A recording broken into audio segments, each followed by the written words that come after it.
Mana mehmondorchilikka, ko'cha-kuyga, u bu joyga kiyib boradigan kiyimlaringiz nechta?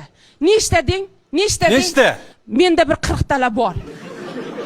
Lekin yo'q, ha? Yo'q, 40 tala bor. Ko'cha-kuyga ishga kiyadigan ko'ylaklarim 40 ta. Mana kecha 41 ta bo'ldi, mana uni oldim men. Lekin savol ayollar, tunda kiyib yotadigan kiyimimiz nechta? Nechta deng? Nechta? Bitta menda. U ham eski papling ko'ylak. Uni ham rangi uchib ketgan, butun joyi yo'q, papling ko'ylak. Ayb o'zimizdami? Chet ellik ayollarning tunda kiyib yotadigan kiyimi kamida 25 ta ekan.